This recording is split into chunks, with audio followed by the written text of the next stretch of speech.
TNPSC தேர்வில் கேட்கப்பட்ட கேள்வி ஃபைண்ட் த ஹெச்சிஎஃப் ஆஃப் மீப்போவா காண்க அப்படின்னு சொல்லிட்டு 3 கொடுத்துருக்காங்க. இந்த 3க்கும் மீப்போவா எப்படி கண்டுபிடிக்கிறது? இவ கொடுக்கப்பட்ட எண்கள்லாம் அடுக்குகள்ல இருக்கு, பவர்ல இருக்கு. மீப்போவா அப்படின்னா பொதுவாக இருப்பதில் குறைந்தபட்ச அடுக்கு.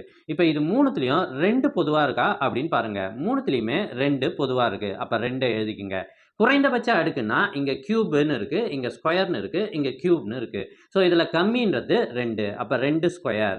அடுத்தது 3 பொதுவா இருக்கா அப்படின்னு பார்க்குறோம். இந்த இடத்துல 3 இல்ல. அதனால அதை விட்டுடணும்.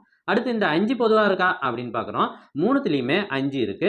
ஸோ குறைந்தபட்ச அடுக்கு 1, அது போடலாம் அல்லது போடாம விட்டுடலாம். பெருக்கல் 7 3த்துலயும் பொதுவா இருக்கு. அதனோட குறைந்தபட்ச அடுக்கு 2. So 7 square. இதை நாம பெருக்கி போடுறோம். 4 பெருக்கல் 5 பெருக்கல் 49 which is equal to 980.